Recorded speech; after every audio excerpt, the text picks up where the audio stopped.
Bapak dan Ibu semuanya, selamat pagi. Good morning, Mr. Eric. Nice to see you again. Kita pagi ini sudah berkumpul kembali di dalam webinar yang sangat menarik bersama Mr. Profesor Eric Pepper, Ph.D. dengan tema yang sangat menarik untuk kali ini, yaitu Gadget Pandemic, How to Save Our Future Generation. Bapak dan Ibu semuanya, tentu kami mengharapkan supaya tema ini dapat sangat bermanfaat untuk kita dan generasi yang akan datang. Marilah, tapi sebelum kita memulai seluruh rangkaian webinar hari ini, kami mengajak Bapak Ibu sejenak untuk berdoa. Kita akan memohon rahmat pada Yang Maha Kuasa, Tuhan Yang Maha Esa, agar kita semakin diberi kesehatan, kita semakin dibukakan kebijaksanaan, sehingga kita bisa menerima semua yang terbaik dari Mr. Eric hari ini, dan bermanfaat untuk kita semuanya. We will start with a short meditation and prayer. Let's pray together. Praying start.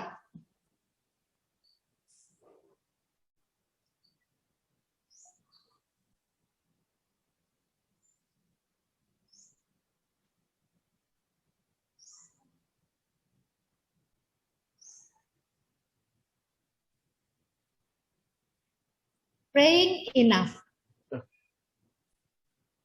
Baik, kami kembalikan waktunya kepada Mr. Eric dan Pak Susilo. Okay. Your time, okay, Professor Pepper. I already translated the first section.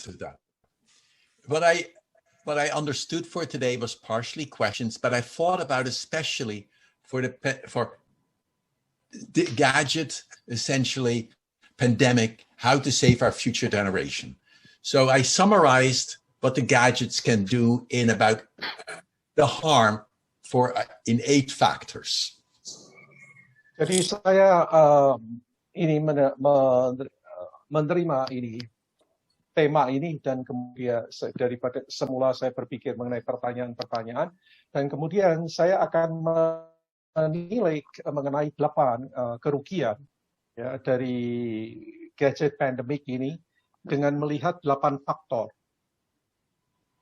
It is a reality that we can't go backwards in time, and we can't get rid of the gadgets. So we now need to figure out a way to live in harmony together and to optimize the strength of both. Jadi kita tidak bisa kembali ke masa lampau karena kita sekarang hidup dengan gadget, dengan teknologi, dan yang paling penting bagaimana kita bisa hidup harmoni dengan teknologi masa kini. And what I have talked about before and described in our book, and that is evolutionary traps, that gadgets in some ways, and just like much of our material world, is not offered to us because it is good for us, but there's a profit margin. Jadi seperti halnya yang saya bicarakan di dalam buku saya mengenai evolutionary trap, jadi jebakan evolusioner. Sebetulnya gadget itu bukan sesuatu yang terjadi, tapi yang diberikan kepada kita, tetapi yang kita ciptakan. Dan itu lalu kemudian juga memberikan satu risiko bagi diri kita. And it's very difficult as an individual to control your children and the environment around you. It probably takes national policy to implement some of the constraints. Kita harus mengakui betapa sulit untuk mengontrol mengenai ini, penggunaan ini secara individual, dan membutuhkan satu kebijakan nasional untuk mengatasi persoalan ini. It's no different than when I think of advertising for food, when I see that Coca-Cola I can buy anywhere in any developed, underdeveloped country in the world. But why? It isn't healthy. Ya. Sama halnya sekarang mengenai iklan makanan dan minuman. Contohnya adalah Coca-Cola. Saya bisa mendapatkan Coca-Cola di mana saja di muka bumi. Ini termasuk di negara-negara yang belum berkembang. Or I travel, and I've not been yet to Indonesia, so I don't know there, but I've been to Hong Kong, to Taiwan, many places around the world.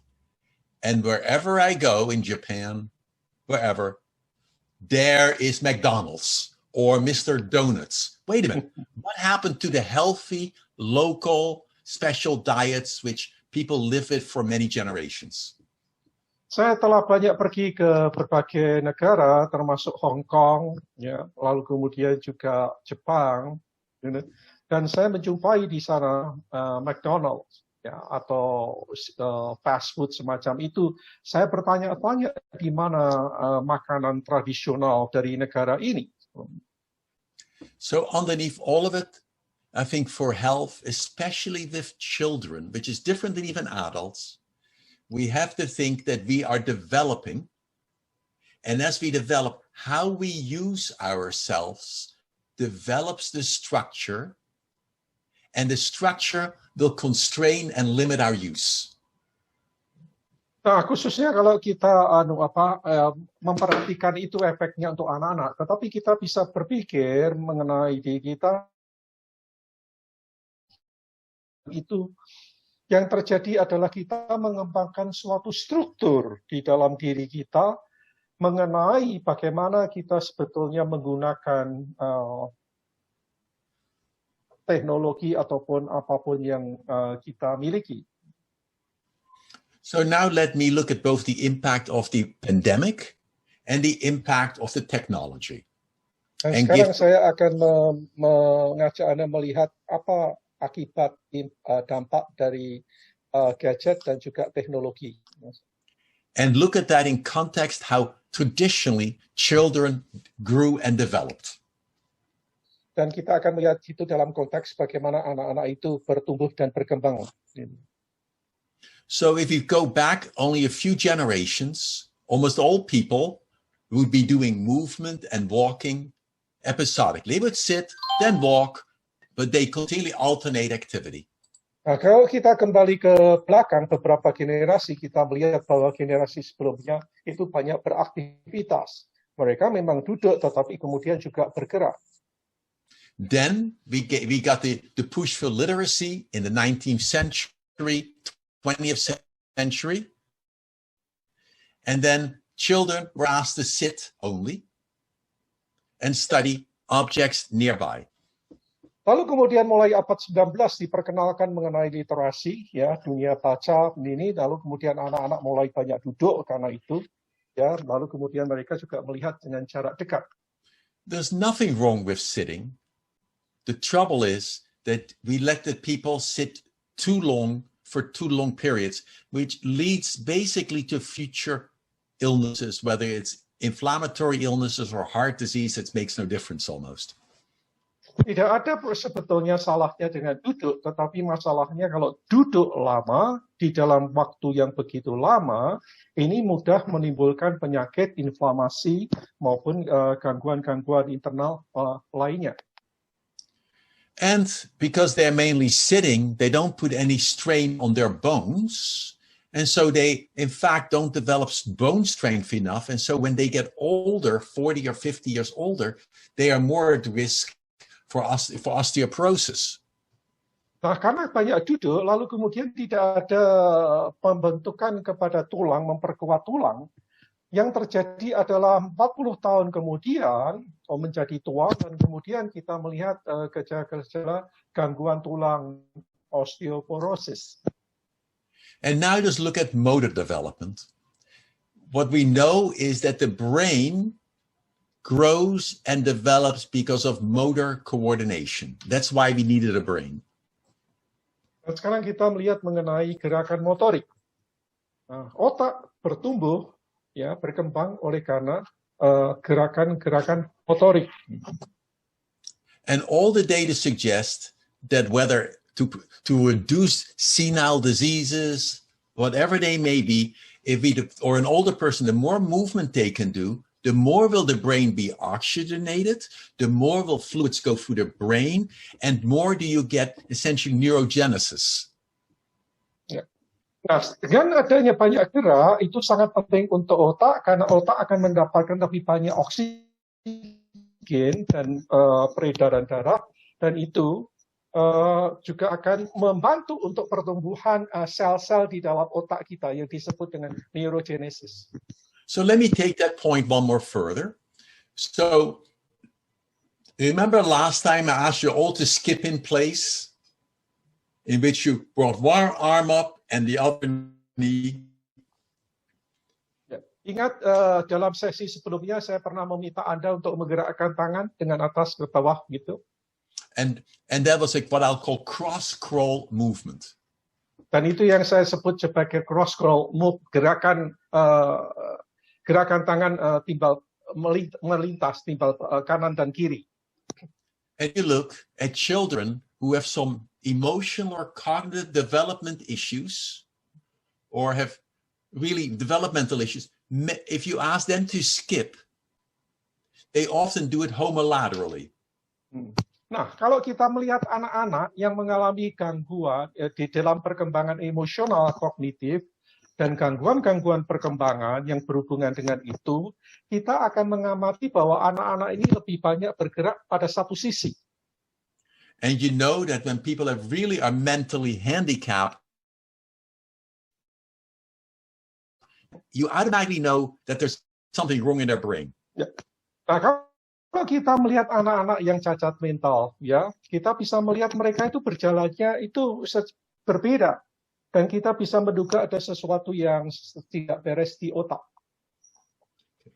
So one is by having children sit all the time and no longer climbing trees, doing all these cross-scroll, upward-looking motions, which we do automatically. We tend to have them more collapsed and sit. Ya, dengan anak-anak lebih banyak duduk dan mereka kurang bergerak, kurang bermain, kurang memanjat pohon, kurang menggerakkan tangan dan kaki, kita bisa juga melihat bahwa tubuh mereka semakin banyak yang ngelokro, membungkuk. Ya. So in that, the automatic rule would be for to be healthy. Give young children lots of opportunity to climb in the jungle, on trees, really to develop all kinds of different motor behaviors. That gives them autonomy. It helps them make choices non-verbally. They may fall, yes, be careful, but not too careful. Oleh karena itu sangat penting kita memberi kesempatan kepada anak-anak untuk banyak bergerak. Gerakan-gerakan motorik dengan memanjat, dengan pelari, menggerakkan tangan dan kiri. Mereka bisa jatuh, tapi kita jangan khawatir. Dan juga mengembangkan kemampuan verbal mereka. Ya. There's an old book called The Last Child Out of the Woods, which in fact makes the point that if you have children with attention deficit disorders, and none of it is always absolute, but if you take them into nature and let them run around, their attention deficit disorder and hyperactivity often decreases significantly. Jadi kalau kita memberi kesempatan pada anak untuk beraktivitas, melakukan banyak gerakan motorik, itu justru akan membantu untuk mereka untuk tidak mengalami, atau kalau sudah mengalami itu bisa mereduksi gangguan pada perkembangan yang disebut ADHD, attention deficit, ya, di anak-anak yang mengalami gangguan atensi dan hiperaktif, ya. Dan ada satu buku yang disarankan yang berjudul The Last Child Out of the Wood, ya, itu bisa dicatat oleh Pak Sunawan, nanti kita bisa cari.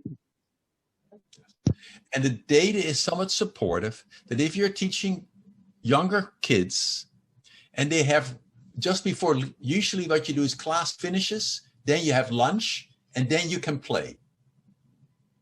Jadi kalau kita melihat kegiatan yang ada di sekolah, anak-anak mengikuti pelajaran, setelah itu istirahat, makan siang, dan setelah itu mereka bisa bermain. And when the children after classrooms are in the dining room, they're quite noisy and disruptive. Memang kalau kita lihat pada saat mereka itu di ruang makan, mereka bisa sangat ramai, ya, membuat keributan. Ya. However, if you reverse the order, after class, let them play first and then eat. The lunchroom is much quieter and more peaceful. Tetapi sebaliknya, kalau kita biarkan anak-anak itu setelah kelas itu bermain dulu, baru setelah itu makan, maka pada saat makan mereka lebih tenang, tidak seberisik seperti sebelumnya. And you can think of it very simplistically, that when I'm stressed, I get sympathetically aroused, I get irritated. If I exercise, I complete the alarm reaction. Jadi, kalau sekarang saya melakukan olahraga, gerak badan, itu sistem simpati kita akan menjadi lebih aktif dan mencapai keseimbangan di dalam diri kita. Now let's go to more gadgets. Dan sekarang kita bahas mengenai persoalan gadget. In the United States, and I'm sure it slowly spreads to the world, younger and younger people are getting cell phones, partly because they don't want to be left behind, partly with educated people or highly affluent people. They want to be in contact with their parents or whatever. Ya. Jadi kalau kita lihatnya di Amerika Serikat, semakin dini anak-anak sekarang itu menggunakan gadget sampai kepada dewasa, pada masyarakat yang makmur, mereka selalu ingin bisa terkoneksi satu dengan yang lain dengan menggunakan gadget. So what does the gadgets do? One, I'm going to do our whole series. One, it increases myopia, nearsighted, significantly. Nah, apa sekarang yang terjadi kalau orang menggunakan gadget? Yang pertama adalah meningkatnya mata cadok atau miopi, ya, sehingga orang memakai kacamata minus. You also get an increase in myopia if you're reading books all the time as a little child, and all you do is just sit and read books. Now it's a cell phone and play computer games. Nah, tentu saja orang bisa mengalami miopi dengan membaca buku, tetapi persoalannya sekarang mereka lebih banyak menggunakan gadget dengan huruf-huruf yang kecil, lalu kemudian setelah itu main game dan sebagainya, sehingga mata terus dipakai, sehingga itu yang membuat kecenderungan mengalami miopi. And what I said earlier, that how you're using your eyes, especially for very young children, will literally change the structure of the eyes. Nah, seperti yang tadi saya katakan, bahwa penggunaan apapun itu akan mengubah struktur yang ada di dalam tubuh kita, otak kita. Sama saja dengan anak-anak yang menggunakan gadget, itu juga akan mengubah struktur pada sistem penglihatan, vision, mata. At birth, the baby's eyes focus about this distance so it can see mother's face. Nah, semula kalau kita menimang bayi, melihat bayi, kita bisa taruh bayi itu sedekat ini, sehingga bayi bisa melihat wajah dari ibunya. Then soon thereafter, it starts looking further and further over time, and then it can even keep anything in infinity in focus. Dan selanjutnya dalam perjalanan waktu anak itu berkembang mulai bisa melihat apapun di sekitarnya pada jarak yang tidak terbatas. And maybe I should show one slide just as the big shift that happens for people, and also a humor slide. I don't know if I can do this. So all of you, you've been sitting for a half an hour, at least wiggle and move, or look out the window, stand up, open the curtain, and look far away.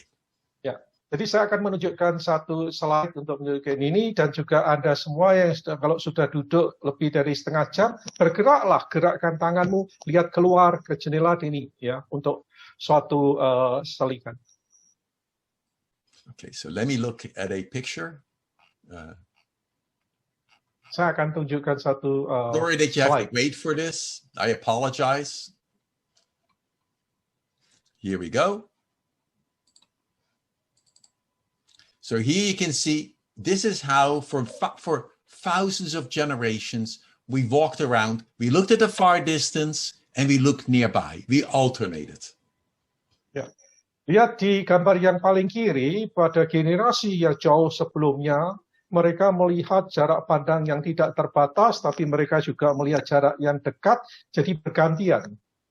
And remember, our biology is wired that we are prey, that namely predators are always out there, and we are wired inside to be able to react quickly to predators. Ingat bahwa biologi kita itu sudah tercetak demikian rupa bahwa kita selalu waspada terhadap ancaman di sekitar, bahaya binatang buas di sekitar kita yang bisa memangsa kita, sehingga otak kita selalu selalu siap menghadapi hal semacam itu.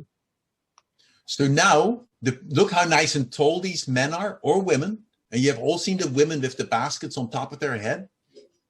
Lihat mereka badan posturnya tinggi, mereka juga kelihatan sehat, dengan itu wanita yang membawa pikulan di kepalanya. And when they're walking, they have superb, not only very good distance vision, 2010, not 2020, twice as good, and very good peripheral vision. Nah, mereka mempunyai, karena mereka banyak melihat jauh, mereka mempunyai kemampuan visi yang sangat bagus, ya, sempurna, dan tidak hanya melihat jauh, tetapi juga pandangan periferal, jadi yang di kanan kiri di sekitarnya itu. And this way, they're because they are prey, they are always aware. Oops, something is in the bushes. That could be a friend, a foe, or a predator. I need to react. Ya, seperti tadi dikatakan bahwa otak itu sudah dirancang demikian rupa sehingga mereka selalu waspada apa yang dibalik semak-semak, apakah itu musuh, apakah itu teman atau binatang buas. And then that is what people did for even till very recently. If you think of farmers, in the rice fields, they would be planting the rice near the ground, then he would look far away at the water buffalo or whatever. Nah, pada zaman yang kemudian, bahkan pada masyarakat pertanian, mereka juga mengalami dunia yang sama. Mereka bisa melihat jauh, tetapi juga bisa melihat dekat. And very few of these people needed glasses to see well. Amat sedikit dari mereka itu yang membutuhkan kacamata untuk memperbaiki penglihatan mereka. We start to see a need of glasses, especially, which I think that's true in Indonesia as well. When you look at people who wear glasses, often that is the first occurrence when people start going to school and become scholars. They get their glasses. Yeah. Nah, sekarang kita melihat kepada zaman yang lebih baru, bahkan juga termasuk di Indonesia, ketika orang sudah mulai mengenal pendidikan, pergi ke sekolah, dan juga para sarjana, mereka mulai memakai kacamata. And notice now we live in a little room. The child is looking at a cell phone or a tablet or a book to read. I'm not justifying which one. To me, there's no separate for a moment. And look how close they're focusing. Nah, sekarang kita hidup di dalam dunia yang semakin sempit, ruang yang sempit. Dan dalam ruang semacam itu, lalu kemudian anak mulai banyak menggunakan gadget, atau komputer, atau buku. Saya tidak salahkan satu dari yang ada. Or this young man collapsed, or this younger woman looking like this, it makes no difference. They all only look at a near surface, and their eyes stay that way. The hunter and gatherer. Sorry. Juga kita lihat sekarang pada gambar yang berikutnya, pemuda ini duduk dengan memandang dengan posisi tubuh begitu, lalu juga dengan wanita itu duduk dan memandang komputernya dengan dunia yang menjadi semakin dekat. The hunter and gatherer never looks forever, only looks at one spot. He looks the side, he comes back, he rests, and then he looks out again, alternates. Sebaliknya tadi pada masyarakat pemburu, peladang, itu mereka selalu melihat jauh, lalu kemudian melihat sebentar yang dekat, tetapi setelah itu mereka juga melihat jauh lagi. Why is this important for children? Nah, mengapa ini persoalan yang penting bagi anak-anak? One, the resulting posture over time. Yang pertama adalah mengenai persoalan postur. I'll talk about that in a minute. Dan saya akan bicara lebih banyak mengenai itu. Yang kedua, the eyes do not relax. Yang kedua, mata mereka ini tidak rileks, tidak santai. To look at a nearby object, the eyes have to converge and the ciliary muscles around the lens have to contract, which applies inner tension in the eye, which may affect the von Schlemm canals, which drain the fluid from the vitreous area inside the eye, and that is a distinct risk factor for glaucoma. Nah, kalau sekarang anak kebiasaan memandang dekat, itu berarti mata akan lebih berkontraksi, kemudian otot-otot sekitar mata akan menjadi lebih tegang, dan itu akan membuat cairan di dalam otak itu menjadi lebih banyak, dan itulah yang mudah untuk menjadi sebab dari glaukoma. And as the child is still growing, like this, the middle child, the child in the center almost, or earlier, the eyes this becomes the normal position of the eyes, and it changes the size of the shape of the lens of the eye, that the eye gets elongated so that what he sees nearby is in focus. Membaca dengan posisi begitu, lalu kemudian vision mata itu lalu kemudian akan menjadi jarak pendek, dan mata itu akan menjadi menggelembung keluar, jadi menjadi semakin menonjol keluar. And no, you could say, so what? That means that from early age, the eye has changed, so now they need glasses to correct. When you wear glasses, you put a rim around it, and you even cut peripheral input more. Apa akibatnya dari situ? Lalu kemudian anak ini pada akhirnya membutuhkan kacamata, dan kacamata sendiri itu juga mempunyai frame, bingkai, dan itu juga membatasi mengenai pandangan yang luas, dan membatasi juga pandangan periferal. And that will distinctly increase the risk. The more myopic you become, the more is your risk for glaucoma, it doubles. The more is the risk for, let me think, I'm looking at my article, which I just started to write today for this. Hold on, I'm sorry for being so slow here. For retinal detachments, tears, and macular degeneration, as well as cataracts. Nah, ini poin yang sangat penting, teman-teman. Jadi semakin kita itu, would you please back to your text? Oh, sure. Dr. Paper, I need your text. Great. The text. I need to see your text again. Gladly. To translate. I'm sorry. Yeah, that's okay.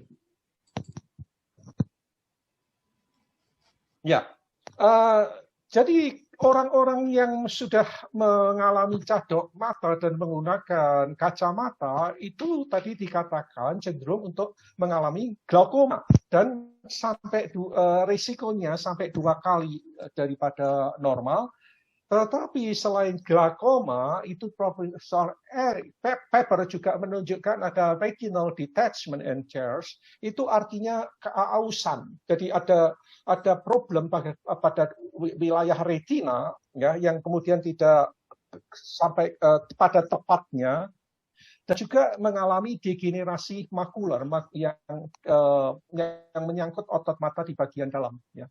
Dan kemudian juga katarak. Just experience a strain yourself.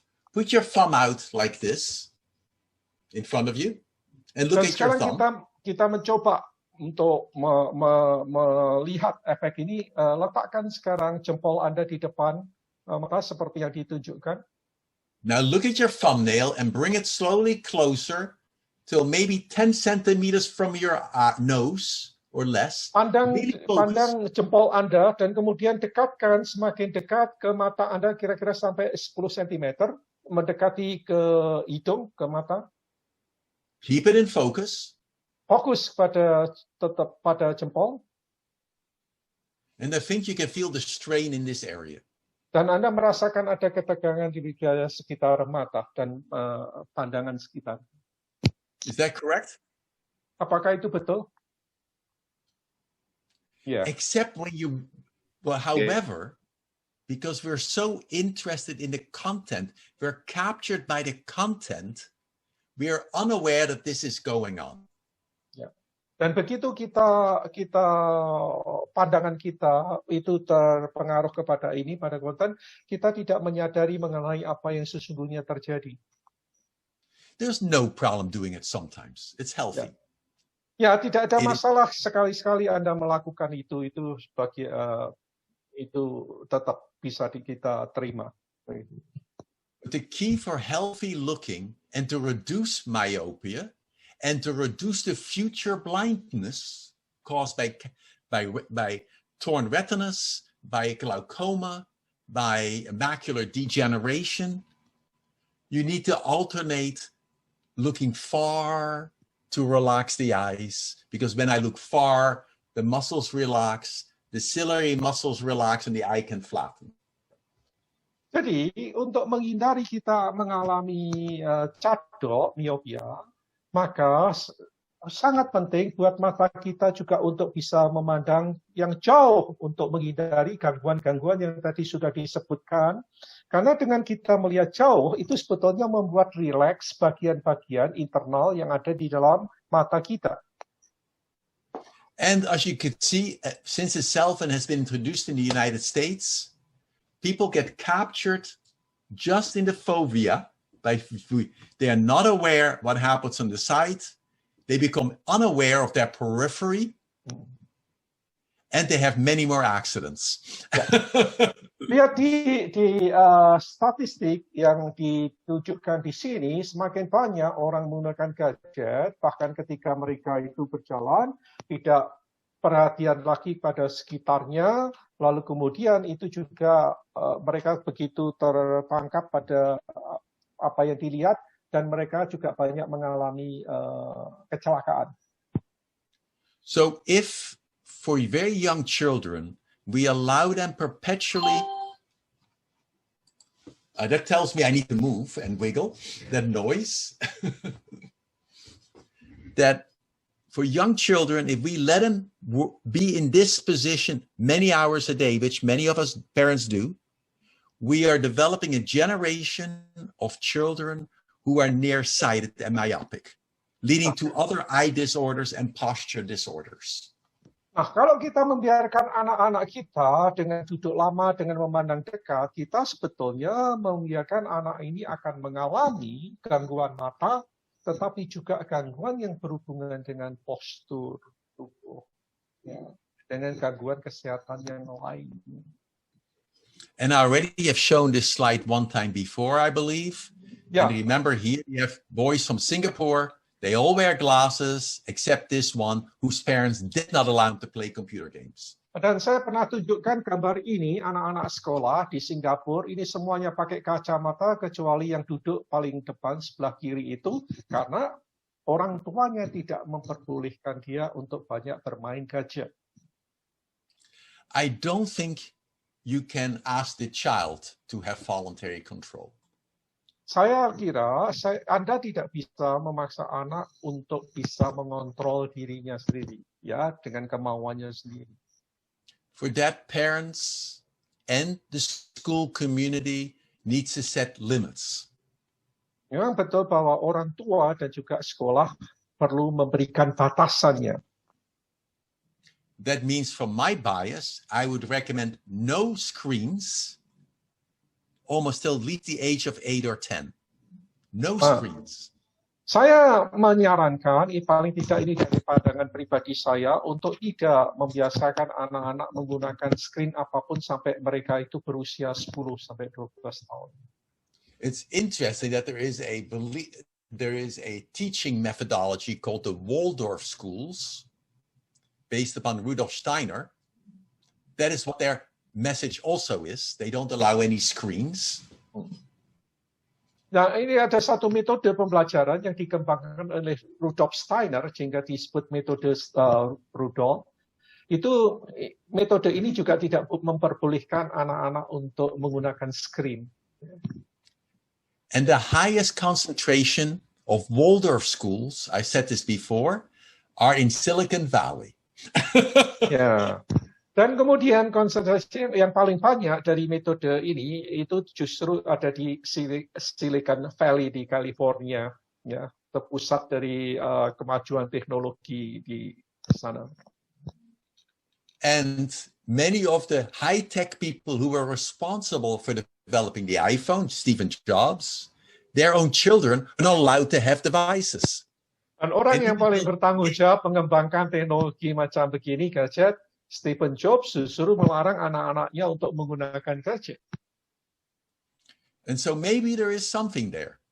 Ya, mungkin ada sesuatu yang dia sadari di sana sehingga dia tidak membolehkan anak-anaknya menggunakan gadget. So what can you do for this? One, really very early children, let them explore and play with others and outside. Ya, jadi yang pertama-tama yang perlu kita lakukan, biar beri ruang kebebasan pada anak-anak untuk mengeksplorasi ya, alam, melihat dunia yang jauh, ya, bersama dengan teman-teman mereka. Do lots of storytelling. The more words a baby and young child is exposed to, the better will they do academically in the world. Lakukan banyak dengan storytelling, banyak bercerita dengan anak-anak karena kata-kata itu juga akan membangun perbendaharaan kata dan perkembangan otak. I would even recommend books on tape for that, because it's analogous to sitting an early tribe telling stories around the fire. Dan saya juga sarankan ini buku yang audio sehingga bisa didengar begitu. Itu seperti halnya ketika dulu suku berkumpul mendengarkan kisah, cerita, saling cerita dari yang lain. And I think all of you have known that when you read a story to a little kid, they may want to look at it again, and they do a couple of things. One, you read the story, the next night, the same story. The next night, the same story. And then when you skip something in the story, they say, no, you skip something. Nah, kalau Anda mempunyai kebiasaan untuk bercerita kepada anak-anak, storytelling, ya, mungkin besoknya lagi cerita yang sama, besoknya cerita lagi. Suatu saat, kalau misalnya Anda lupa mengenai sesuatu dari cerita itu, malah yang tahu dan mengingatkan anak-anak. But what storytelling allows the child to do is to create their own visual imagery in their brain. So they are, in some sense, are creating the pictures in their brain, not what the TV video says, but what they are spontaneously creating. So that helps these build-up of these creative processes. Ya, nah dengan bercerita itu, yang terjadi di dalam otak anak adalah mereka mengembangkan satu imajinasinya sendiri. Imajinasi yang tidak datang dari TV, dari luar, tetapi dari diri sendiri. Nah, when you have a child watch a video, they are bombarded in some sense with the auditory signal. That's a storytelling.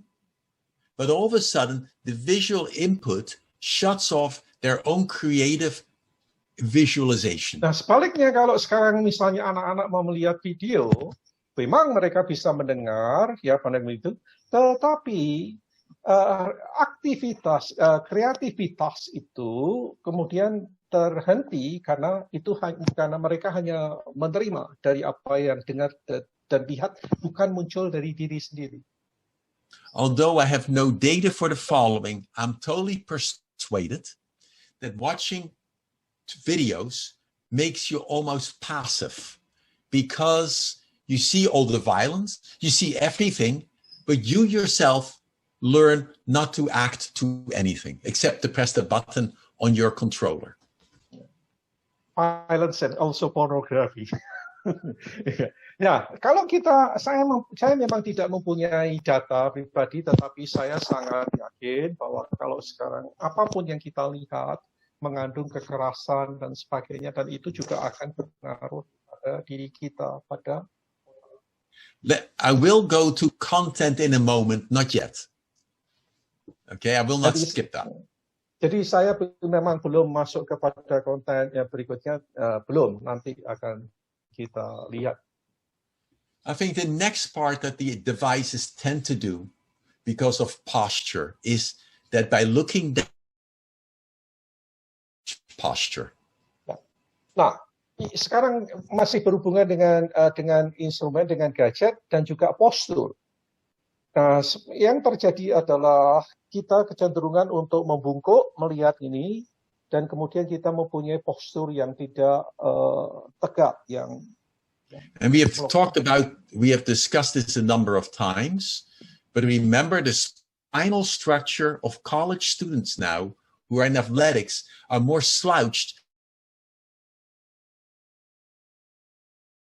Ini tapi saya mau menekan lagi, kalau kita lihat mengenai postur anak-anak muda kita termasuk atlet, ya, badan mereka sudah tidak tegak lagi tetapi sedikit membungkuk.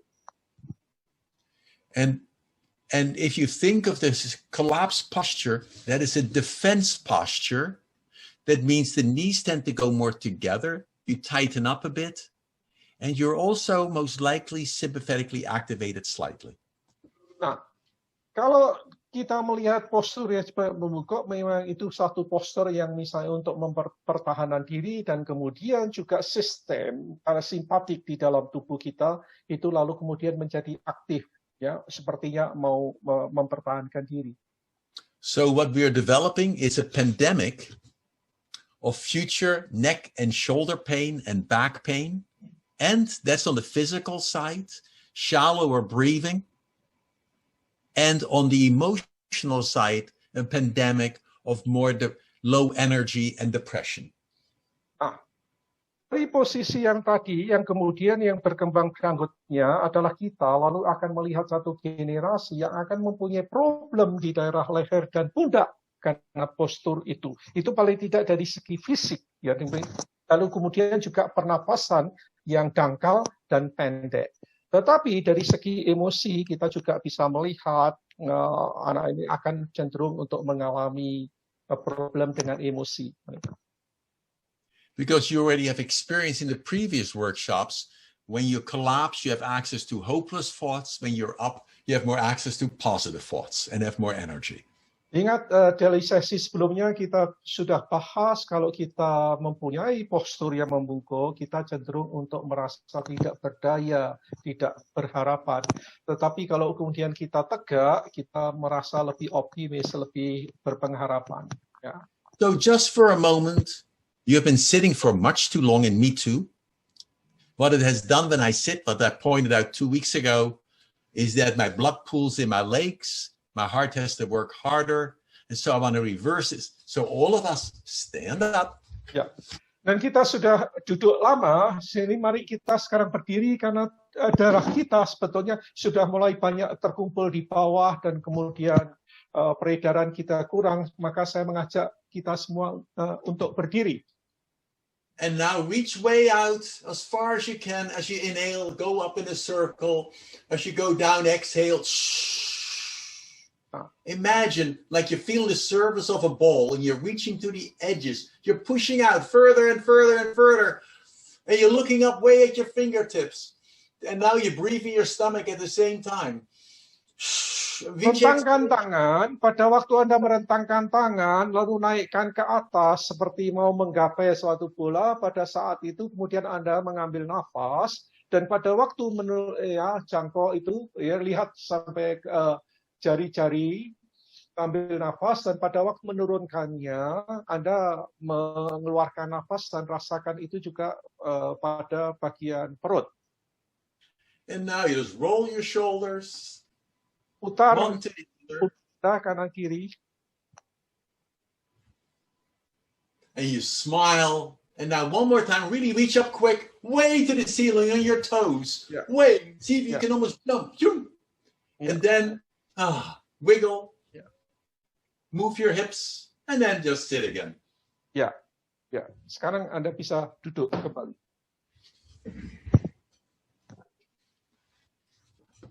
And as you now check yourself, does your body feel slightly better? Rasakan tubuh Anda terasa lebih baik. Did you feel slightly more awake? Apakah Anda merasa lebih hidup, lebih ya. Yes. Children in school need to do these interruptions if they sit at least every half an hour.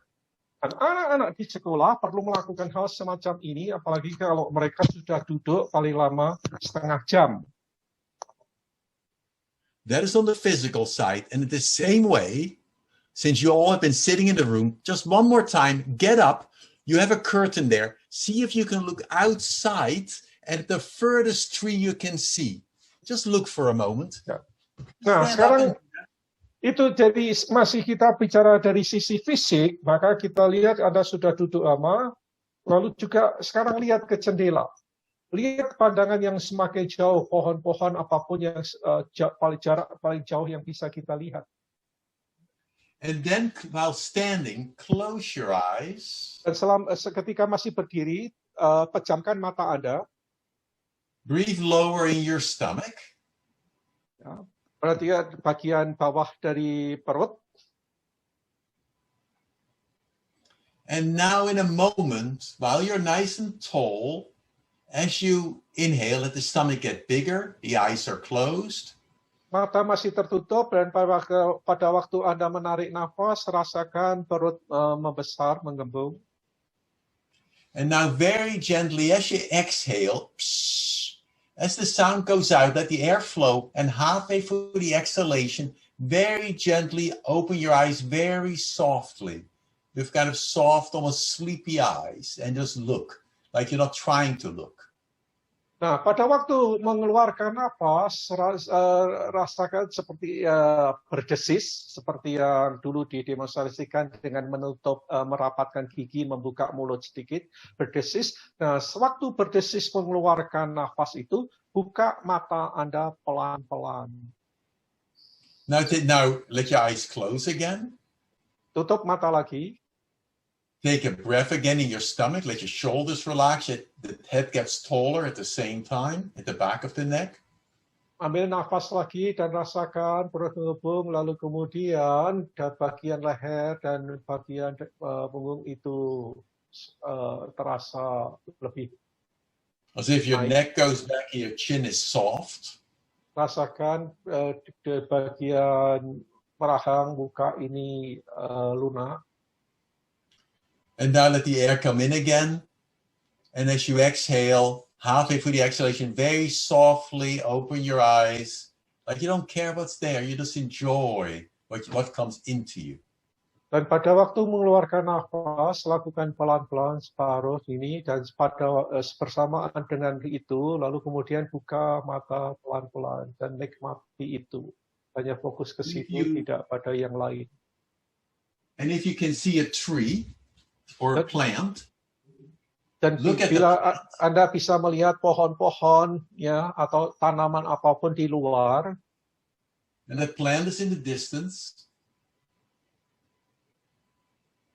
Then as you exhale, imagine the air going out your nose, going out, reaching the leaves, where the carbon dioxide from you is taken in by the leaves.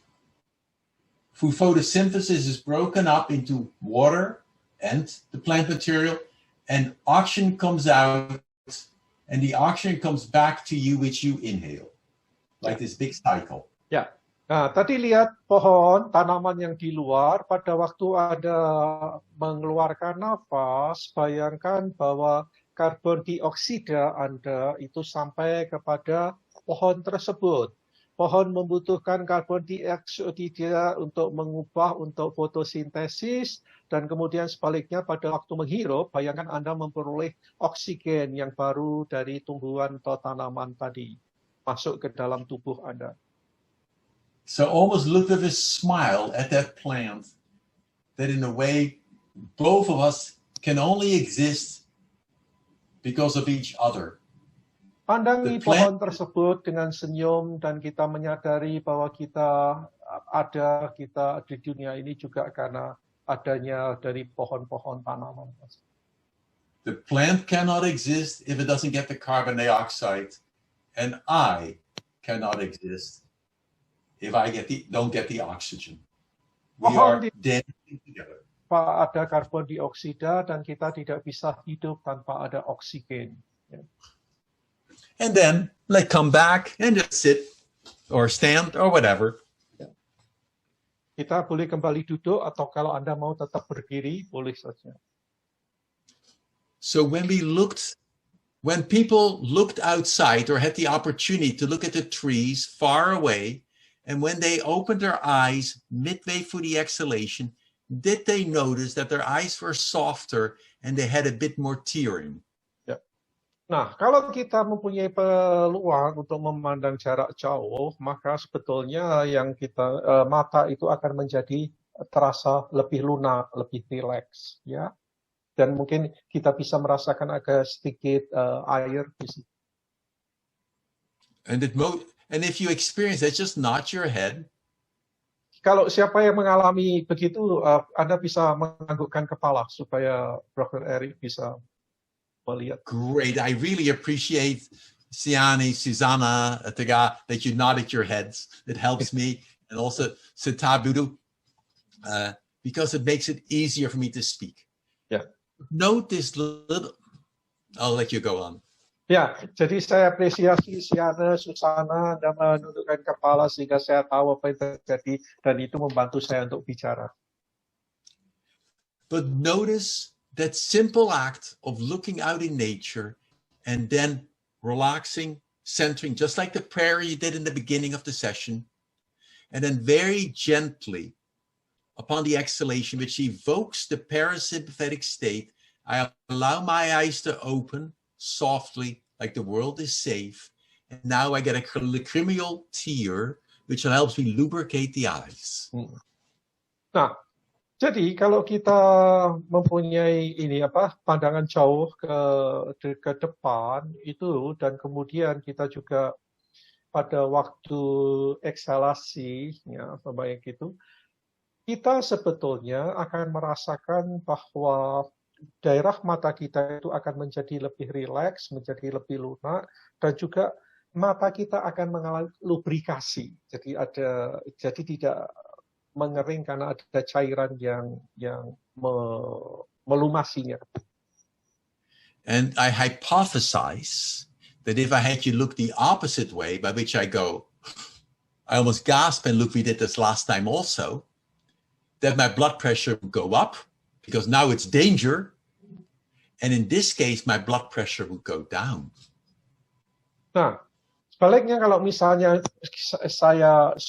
pernah saya gambarkan sebelumnya kalau ada sesuatu yang mengejutkan saya begitu, maka kemudian saya akan membuat tekanan darah saya akan menjadi meningkat dan juga itu akan menjadi ini dan tekanan darah yang di bawah juga akan menjadi menurun. So what for children, I think posture is critical. Jadi bagi anak-anak postur adalah sangat kritikal. Because it sets both the tone by which they project to others who they will be and to themselves. Karena dengan postur itu kita bisa melihat mereka bisa memproyeksikan apa yang ada pada dirinya kepada orang lain dan juga kepada diri sendiri. And as parents, at least my parents, and I've told that story before, always told me, sit up, Eric. I never listened. Dan sebagai orang tua kita bisa minta kepada anak-anak ini duduk, Eric, tetapi saya tidak pernah mendengarkannya. Like many children. Dan seperti anak-anak yang lain. So a more useful strategy I found when we worked with the U.S. rhythmic gymnastics team, these are young girls really, teenagers, is to have them have kinesthetic experiences, body experience. Pengalaman saya dengan gadis-gadis muda atletik yang melakukan atletik gimnastik itu mereka banyak dilatih untuk gerak ya kinestetik. And we already did that, I think, during one of the sessions where I had you collapse, then bring your arm up and press down on it. And then you were not very strong, and then you stood up erect, you were much stronger. That works very well for boys. Ya. Jadi kita berarti kita melatih anak-anak ini untuk duduk dengan membungkuk begitu, lalu kemudian tangan diangkat ke atas dan kemudian ditekan sedikit, dan ketika mereka itu lalu menegakkan badannya, mereka bisa melihat perbedaan ya dari yang dialami antara duduk dan kemudian juga posisi tegak. But remember, why do kids watch screens? Dan ingat kita pertanyaan apa sebetulnya yang membuat anak-anak ini suka melihat screen? One is the addictive component as organized by industry to capture your attention. Yang pertama adalah komponen adiksi, ketagihan yang memang dikembangkan di dalam dunia industri bagi konsumen macam begini. The second is, the boredom of the environment, the lack of meaning in their environment, the lack of purpose. Dari lingkungan, karena orang merasa bosan dari apa yang ada di lingkungan, tidak ada sesuatu yang merasa diperoleh dari lingkungan.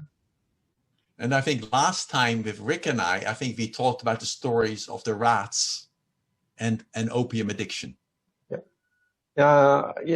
Sesi yang lalu ketika bersama dengan Rick, kita bicara mengenai adiksi dan percobaan yang dilakukan pada tikus. And it's interesting, in Iceland, they had a few years ago, they had a very big problem of teenagers being very disruptive, smoking, taking drugs, etc.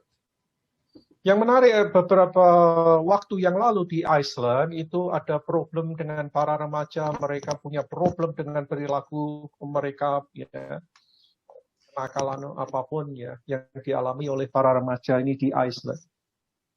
And instead of saying these children were stupid or bad, they said, we need to offer them something that is more exciting.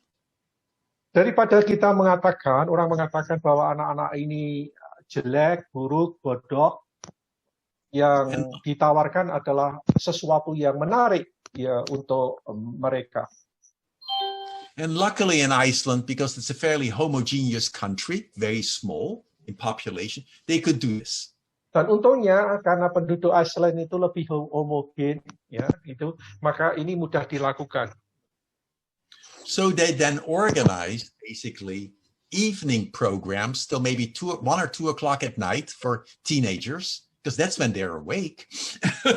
Lalu yang dilakukan adalah pada tengah jam malam mereka melakukan kegiatan kelompok, ya. Ranging from midnight basketball to break dancing. It's unimportant, but something that they got really involved with, and I think this is critical, some indirect, not powerful, adult supervision.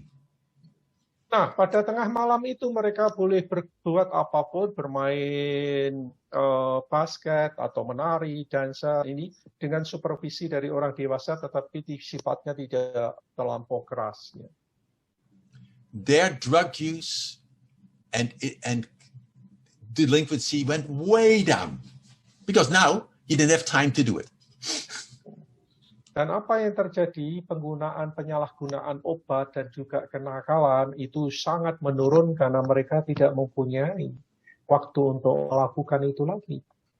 Because you have to ask it is not from the adult's perspective, but from the teenage perspective. They want to develop autonomy. They may not be interested and are captured by the same religious ceremonies which the adult is captured by at that age.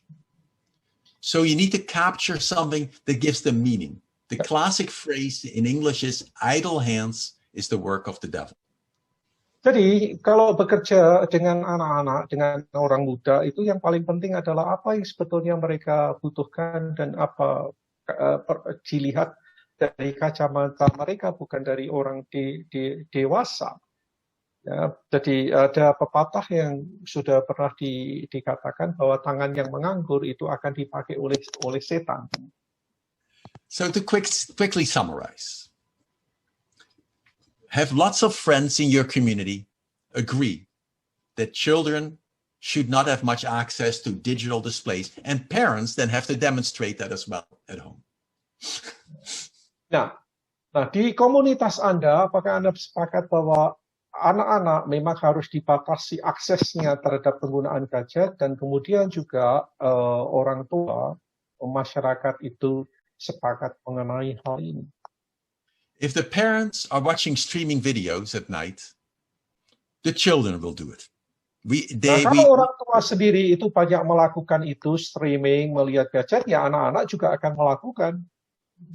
If the parents have their cell phone with them and answer it during dinner time, they are teaching the children to do that as well. Nah, kalau sekarang pada saat makan malam, lalu kemudian orang tua menggunakan handphone atau apapun, ya anak-anak juga akan melakukan hal yang sama.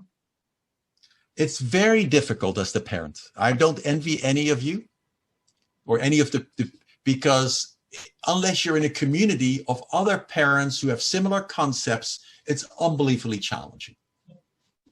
Nah, saya menyadari betapa sulitnya ini bagi orang tua, saya tidak salahkan itu, tetapi kalau misalnya sekarang Anda berada di dalam komunitas orang tua yang mempunyai keprihatinan yang sama, nah itu akan lebih mudah untuk kita. If you're a child and your friends are watching cartoons historically, that's our generation, not them, then you want to watch it. Yeah. Or you go to someone's house and you may even lie that you're there. Nah, kalau sekarang anak-anak menonton kartun seperti generasi kita sebelumnya, nah, kita juga nonton, ya mereka juga akan ikutin kita. So organize many activities with young people that include motor and skill acquisition behaviors. Jadi yang penting dengan anak-anak adalah kita ingin melibatkan mereka di dalam kegiatan-kegiatan yang banyak menggunakan motor, menggunakan keterampilan, ya, skill. Dan perilaku. And young children or teenage kids can be helpful in that process to help create what they want to do. Listen to them and then slightly make it possible. Give them the support for creativity. Untuk bisa melakukan itu tadi, semua yang mengembangkan skill tadi ya, motor dan kemudian perilaku, kita harus mendengarkan apa yang mereka sukai untuk lakukan. Nah, dengan kita memberi ruang itu mereka akan lakukan. Ya. 2. We'll all be using digital devices and computers. All children will. So it's reality. Yeah. 2. Yeah. Set up the ergonomics for a child so it's appropriate for them, not a laptop where they're looking down, but if they use a laptop, that they can sit up and they have a separate keyboard. Nah, realitasnya sekarang semua orang menggunakan gadget apapun itu. Ya, termasuk anak-anak itu realitasnya. Nah, yang penting adalah kita menciptakan ergonomics, sehingga pada waktu anak menggunakan itu juga pandangannya itu, lalu kemudian juga kita perhatikan dan juga posturnya, duduknya, dan juga letak dari komputer atau laptop itu bisa lurus, jadi tidak membuat badannya membungkuk. Because most children work at the parents' kitchen table where the chair is too high and the table is too high.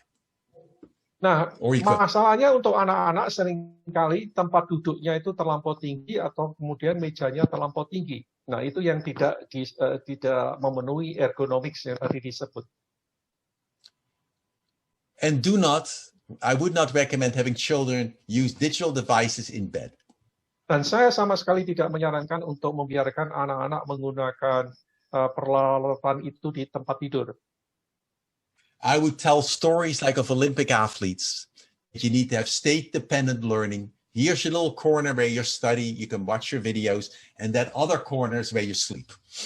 Dan saya akan lebih cenderung untuk bercerita, ya, baca cerita pada anak-anak pada satu bagian dan pada satu bagian dari ruang itu, dan juga pada sisi yang lain mereka bisa menggunakan komputer perlengkapan mereka. Jadi ada tempat yang terpisah. And I don't know in Indonesia, but in affluent Indonesia, my guess that would be similar. But in the US, every child wants their own television. Saya tidak tahu mengenai di Indonesia, tetapi di Amerika setiap anak ingin mempunyai televisinya sendiri. It depends on economics. Itu tergantung juga pada kondisi ekonomi dari keluarga. I highly recommend that you only have one viewing screen in your house. Dan saya menyarankan untuk Anda hanya mempunyai satu televisi set di rumah Anda. That automatically will control to a certain extent what the vision people see. Dan dengan demikian kita bisa mempunyai kontrol lebih terhadap apa yang dilihat oleh orang-orang yang ada di rumah. You won't totally have control over their cell phones or other things, but at least the main media screen, only one, which is in the living room or whatever you do it.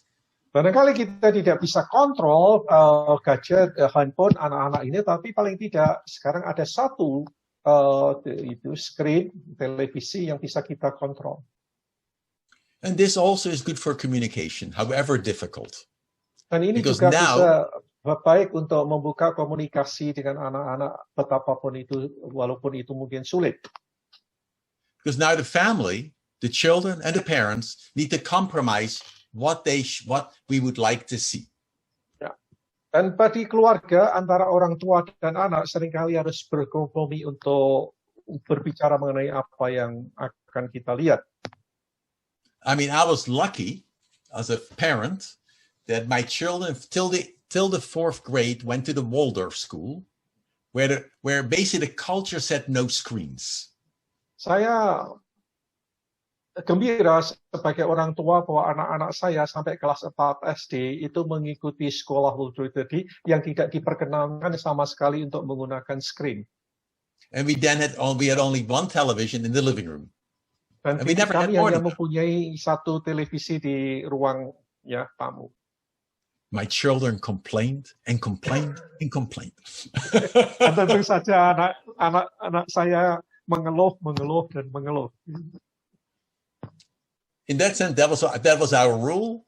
But the nice part was that when they went to their own room, they had to learn to entertain themselves.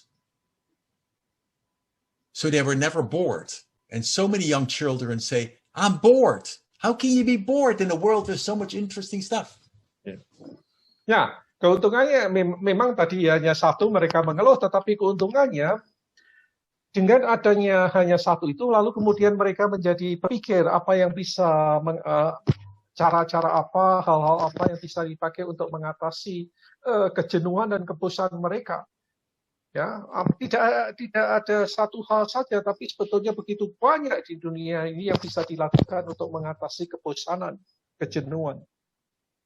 Because television is the quickest way to solve boredom.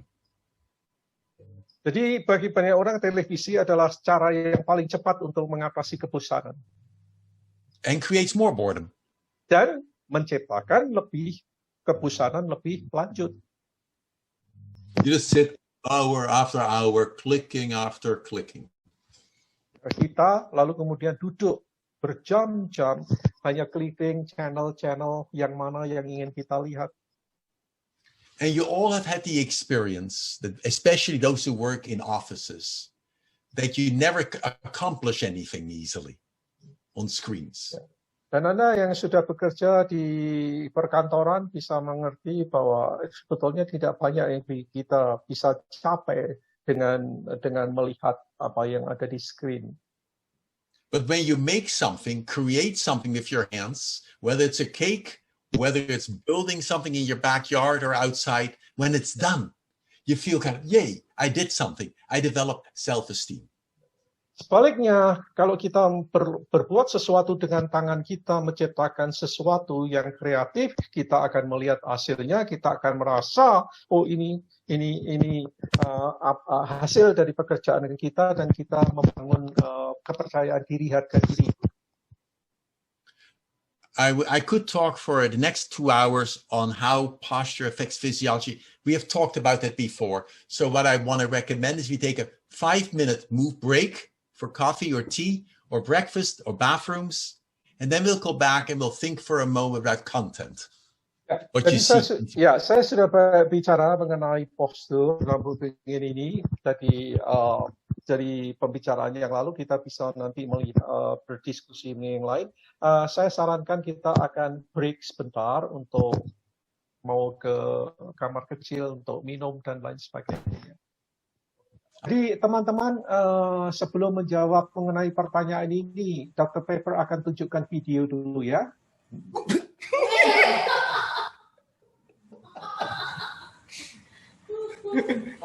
Reality.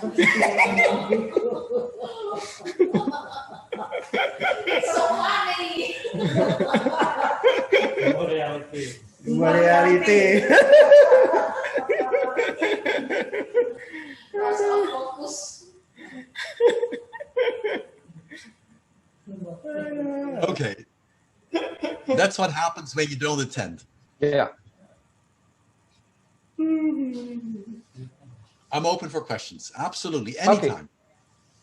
Okay. There's a question here. You can also see in the chat box. Divorce occurs in various social circles, and children are the victims. Latest news is the divorce case of Bill Gates and Melinda Gates. They're both billionaires. Yeah, that's true. And they, if I'm not mistaken, Bill also doesn't allow his children to use the gadget too. Is that correct? Well, Bill Gates and Melinda Gates both are divorcing very amicably. Their kids are older already, okay. So I think it's different. They're not babies. Okay. Yeah. Okay. Which is a big difference. Okay. Okay, and this question is how to save their future generations and how to prevent divorce in a marriage in the gadget pandemic era. I think there is no easy answer. I think the gadget era does not per se increase or decrease divorce. The key is there's an old rule by Gottman, which I happen to like, about marriage. It overlaps almost all religious procedures. One, you want to respect your spouse, that they are equal to you, which is very difficult in some cultures where male dominance occurs, including in the US at times. Ya, teman-teman, tidak ada satu hal yang di era pandemik ini tidak ada satu yang bisa dikatakan bahwa itu memperbanyak divorce, ya, perceraian. Tapi saya bisa mengatakan dari satu pendapat atau penelitian sebelumnya dari aspek religius mengenai bagaimana kita menghargai, menghormati pasangan kita. I think there's no evidence, by the way, that love marriages are more successful than arranged marriages. They're about equally successful in the long term. Jadi tidak ada data yang kuat menunjukkan bahwa perkawinan dari kehendak sendiri itu pasti lebih berhasil dari perkawinan yang diatur. And that obviously makes it is different if you get a child bride or something. I'm not talking about that. You know, I'm talking basically of two equal adults, and those who are in an arranged marriage, I know a number of them, that in some ways it may be easier because you don't expect perfection. Jadi saya tidak bicara mengenai perkawinan anak-anak, tapi yang saya bicarakan adalah perkawinan antar orang dewasa, dan mereka menyadari bahwa mereka tidak sempurna dan tidak mengharapkan perkawinan yang pasangan yang sempurna. And the work by Gottman points out, who studies couples, records their physiology, and follows for 20 or 30 years, which is different than almost any other person who has any wisdom on marriage or relationships points out a number of things that are useful. One, when Jadi dari studi Gottman yang dilakukan pada tahun, dia mendapati faktor-faktor berikut yang sangat penting di dalam perkawinan. One, when a couple meets, it's important for them when there's conflict or disagreements to struggle through those disagreements and not for one person just to acquiesce, because that leads to resentment. Yang pertama adalah bila mana ada konflik atau ketidaksepakatan di antara mereka menyadari adanya itu, dibicarakan, dan kemudian tidak satu pasangan hanya sekedar menyerah mengikuti saja apa yang dikehendaki oleh pihak yang satunya. Two, when you argue, which we all do, the moment your heart rate goes over 100, or the moment you really get angry, take time out, do self-soothing, and only we come back to the discussion when you have gotten a cool head and calmed down. Bila mana pasangan mengalami konflik dan kemudian heart rate kita, tensi kita menjadi 100 naik, itu lebih baik ambil waktu untuk menenangkan diri dulu dan kemudian kembali kepada pembicaraan. 3, develop caring, fondness, and admiration for the other person. Yang ketiga, kembangkan sikap yang caring, lalu kemudian juga memahami, menghargai, mengagumi pada diri pasangan kita.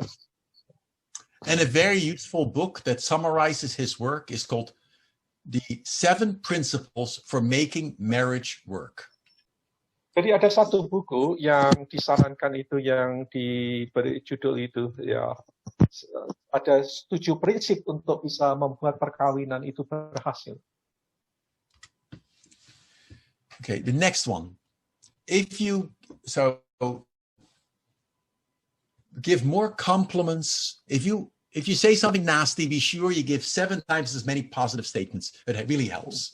Jadi kita berusaha untuk memberi pujian kepada pasangan kita, dan kalau kita mengatakan satu hal yang sangat buruk, sangat tidak baik terhadap pasangan kita, kita gantikan berikutnya kompensasi dengan banyak pujian, hal-hal yang positif yang kita katakan. It often is helpful, but not necessary, to have similar socioeconomic backgrounds because you understand the other person better than cross-culturally. Ya. Ini tidak selalu benar, tetapi juga disarankan ada baiknya untuk mempunyai latar belakang sosial ekonomi yang setara.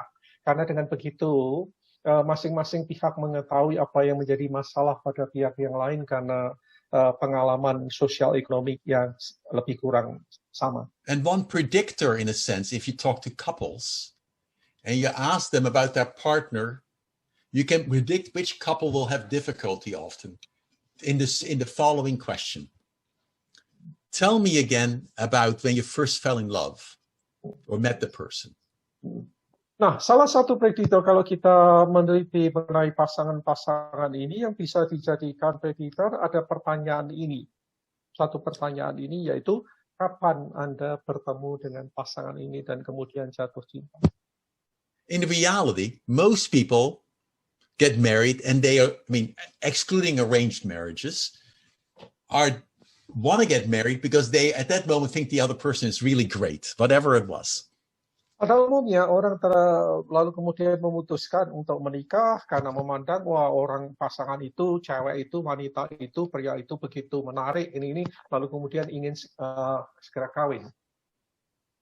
So when you now reflect back when you first met your partner and you sort of smile and you still think of those positive qualities, that's a very good predictor for ongoing marriage. Nah, jadi kalau kita melihat kembali masa yang lalu, bagaimana kita bertemu dengan senyum. Nah, itu yang bisa menjadi prediktor mengenai keberlangsungan awetan pernikahan. On the other hand, when the person goes back and tells you, he already was selfish. I could know it when he cut the cake. He took the biggest piece. He didn't share it. That was not true at that moment for you, but you rewrote your past negatively. And when you do that, that's a very poor prognosis. Dan sebaliknya, kalau seseorang itu mengingat hal-hal yang buruk mengenai pasangannya, engkau ini begitu yang buruk, ini tidak bisa, ini bisa. Nah itu kita lalu kemudian membangun suatu terus memasang itu, memutar itu di dalam otak kita, pikiran kita, dan itu menjadi prognosis yang buruk untuk kelangsungan keawetan perkawinan. The marriage works pretty well when both partners think they're doing 70% of the work.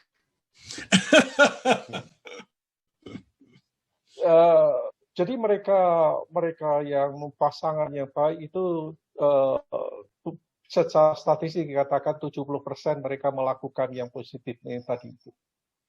And remember, in the work of the Harvard longitudinal study of the people who were Harvard students and Boston poor, lower class people, that at age 50, if you had a partner or members who would cover your back, who would really do anything for you, then you had a very good prognosis for a happy old age. Dari studi yang dilakukan oleh Harvard dan juga di daerah Boston pada mereka pasangan, yang satu itu menopang secara ekonomi pasangan yang lain. Sampai pada usia 50 kita bisa melihat bahwa pada usia 50 ke atas pasangan ini bisa enjoy kehidupan di masa tua. If on the other hand, you don't have people like that, you tend to have a very much poorer prognosis for a happy old age. And the only question I would ask each of us Dan sebaliknya, kalau sekarang kita tidak melihat ada pasangan yang bisa menopang yang lain, itu menjadi prognosis yang whom and for whom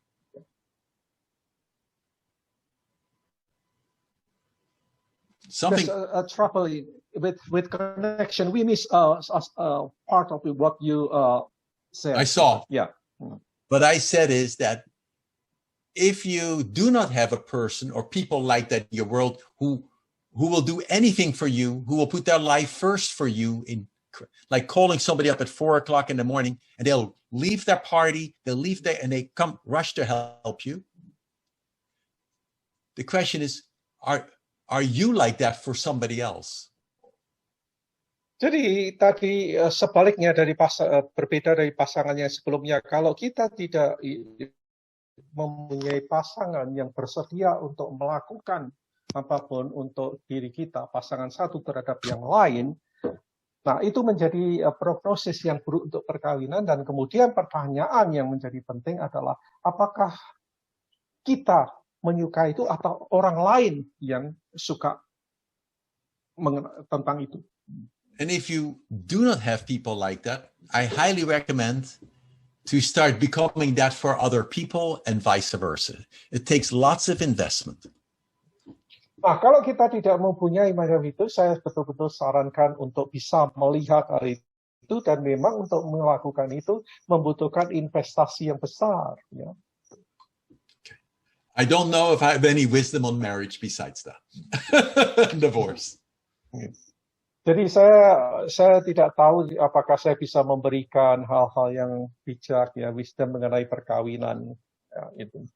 I would summarize that people who tend to do something for others and the community, not all, but who have a meaning beyond themselves, tend to do better. Dan saya mau mengatakan bahwa seseorang yang mau melakukan sesuatu bagi orang lain, bagi dirinya, bagi komunitasnya, sesuatu yang bermakna, itu akan sangat penting di dalam kelangsungan suatu relasi. And I would apply it to adults, to teenagers, to little children. They need to feel they have meaning and purpose. When you Dan have ini berlaku untuk usia apapun, baik orang dewasa maupun anak-anak, bila yang penting adalah mereka mempunyai suatu makna, mempunyai suatu tujuan dari apa yang dilakukan. and that is different than doing busy work. Dan itu berbeda dari kalau kita sekedar melakukan kesibukan-kesibukan kita. So that was philosophy. Ya, nah, ini soal filsafat. Ya. Oke. Other questions? Apakah ada pertanyaan yang lain, teman-teman? There's another one here from Susana. Is a Massage. massage around our massage around our eyes also good to do for relaxing our eye nerve? I think there are three parts. One, many people have neck and shoulder tightness. Almost by definition, those who have eye problems often have neck and shoulder tightness. Yang pertama, bahwa masalah pada mata itu juga berkaitan dengan apa yang ada di daerah sekitar leher kita dan pundak kita. Ya. And you all felt that last time they did the exercise, going like this, looking right and left. Dan Anda bisa merasakan itu ketika Anda memegang ini, dan kemudian menggerakkan mata ke kanan dan ke kiri. So I would recommend starting with the neck and shoulders first. Sehingga saya sarankan untuk memulai dari daerah leher dan pundak. Then really learn to slow, let it rest. Really let it stretch a bit. Jadi lakukan gerakan seperti yang dicontohkan untuk mengarah kepada daerah leher dan pundak dengan bentuk gerakan tadi. Massaging around this area, it can be very nice. Be gentle, obviously, on the eyes themselves. Don't touch them. But basically on the forehead to pull the muscles apart. Just everybody, rub your hands together. Mari setiap orang gosok tangan Anda. And for a moment, just feel the warmth against your Tempelkan di face. depan mata, muka kita. And now as the hands and the palms are on your cheek, now let your shoulders drop. Ya, telapak tangan Anda pada pipi, lalu kemudian gerakkan itu. You almost see black for a moment. Dan Anda melihat gelap di situ. And now when you take be sure your shoulders are dropping and you're just sitting nice and tall. Ya, tetap berada dalam posisi duduk yang tegak, tidak tegang. Now you take a breath in. Ambil nafas.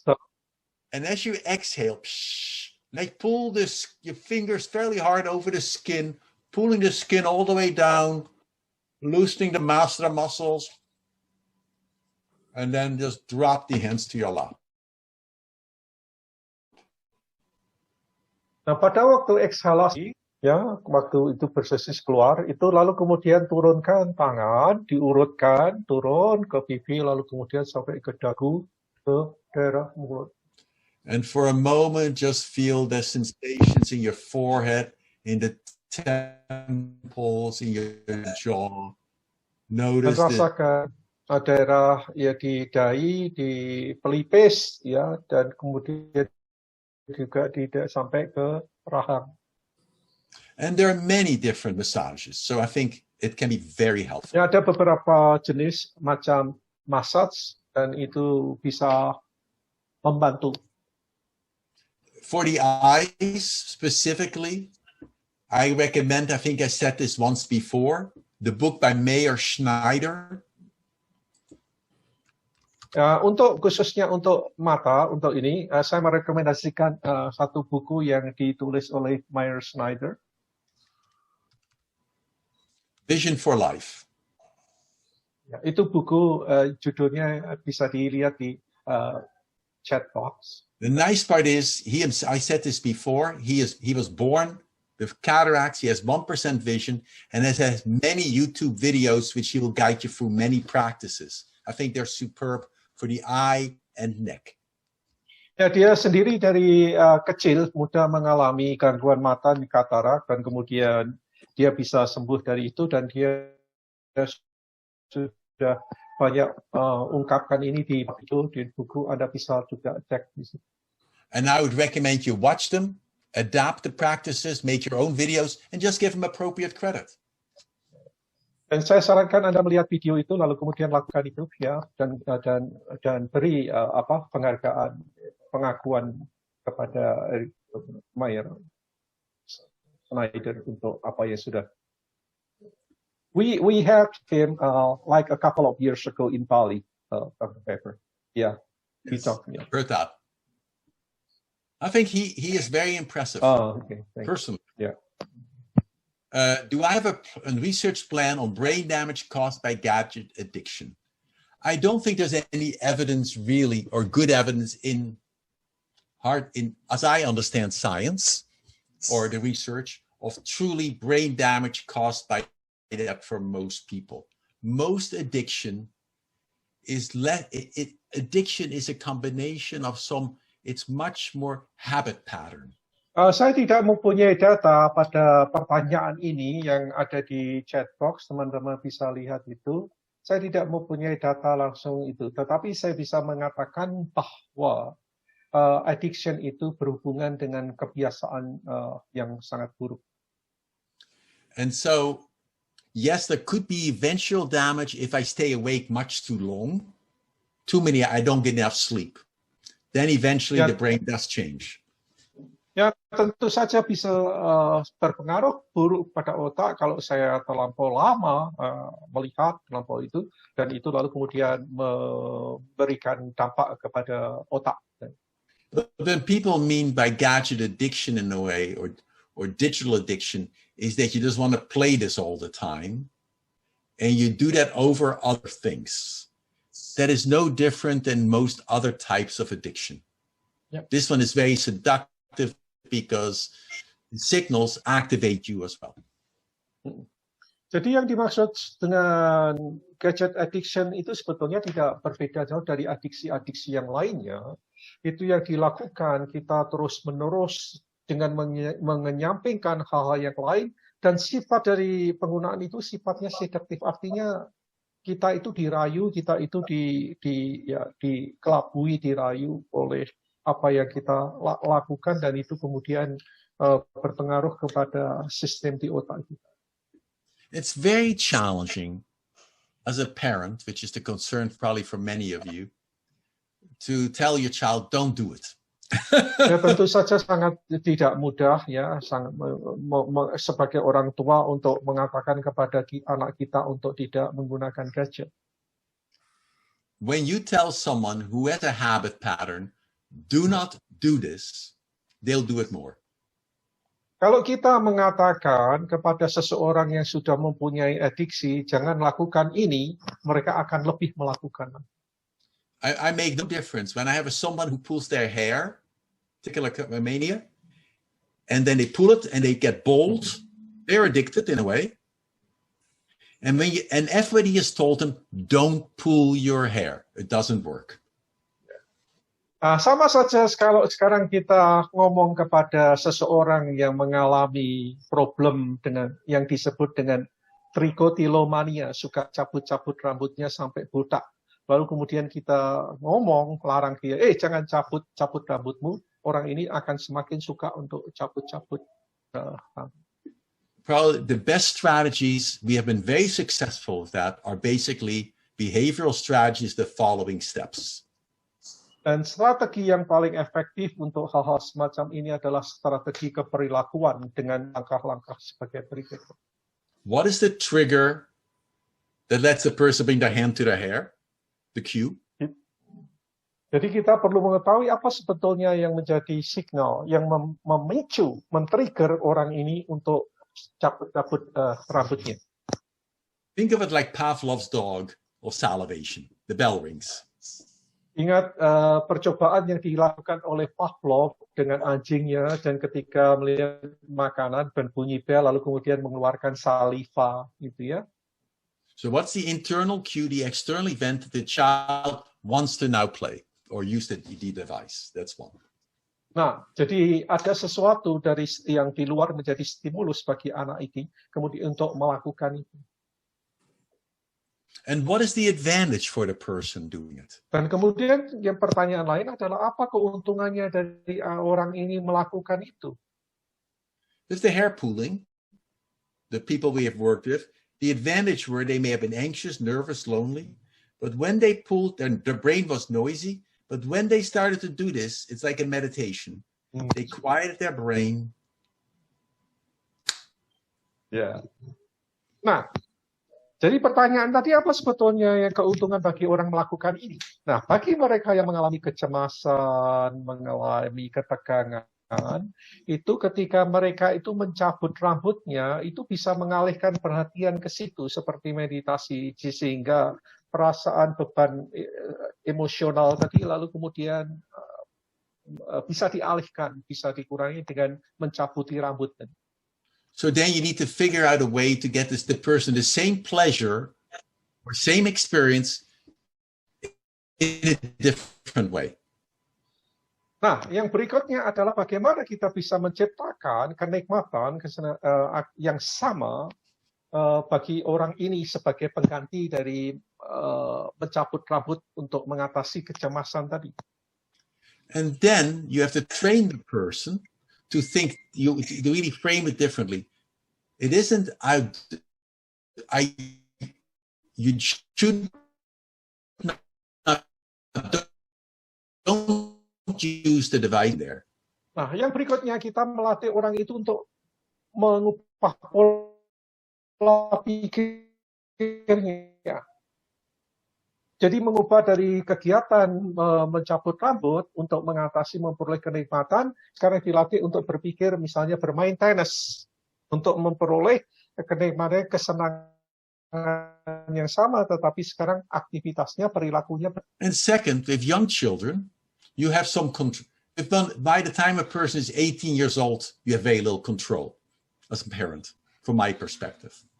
Jadi ingat bahwa kalau anak kita itu sudah dewasa, 18 ke atas, ya sebagai orang tua kita mungkin sudah tidak bisa kontrol lagi. I think you want children to be able to use digital devices, because if you say absolutely never, then it becomes, I want it.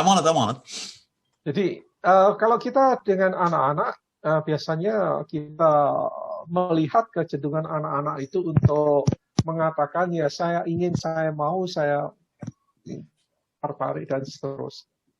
But I would just set, and it's very hard for parents to set just limits.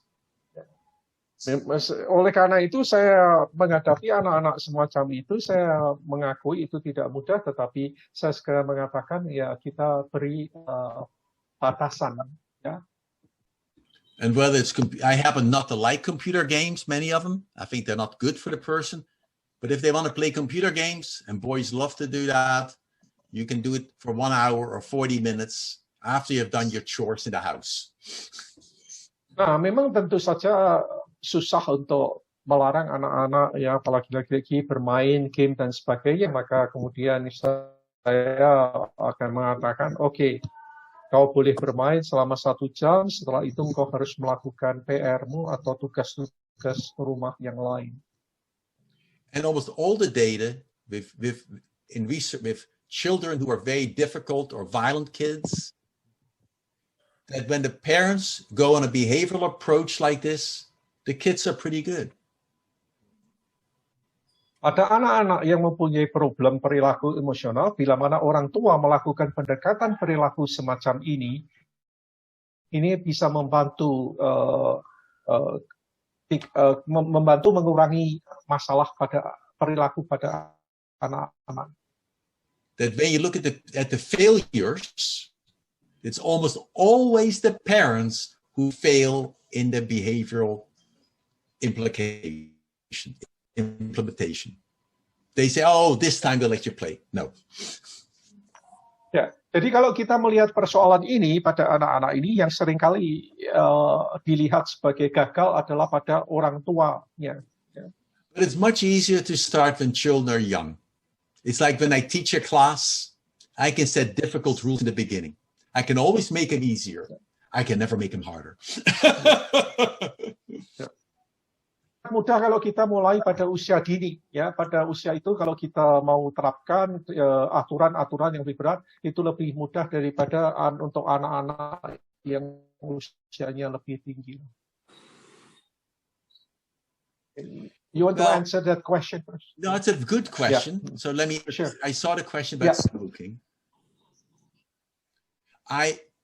In a philosophic perspective, use develops structure and structure develops use. So if I keep doing the same motor or cognitive behavior, my neurons will change. I'm not disagreeing. I don't call that damage, it's just change. Jadi menjawab pertanyaan ini yang Anda bisa dilihat di gadget mengenai smoking dan juga gadget addiction. Profesor Pepper mengatakan bahwa penggunaan itu akan membawa perubahan pada struktur dan perubahan struktur juga akan berpengaruh kepada penggunaan. Itu yang sudah ditekan. If you develop a new motor skill, you can see the changes in the corresponding sensory motor cortex. Initially a large, and as you become more competent, it gets smaller and smaller efficiency. Nah, kalau kita melakukan kegiatan, aktivitas motorik, itu juga akan membawa perubahan kepada area otak di sini yang berhubungan dengan gerakan motorik di daerah sini.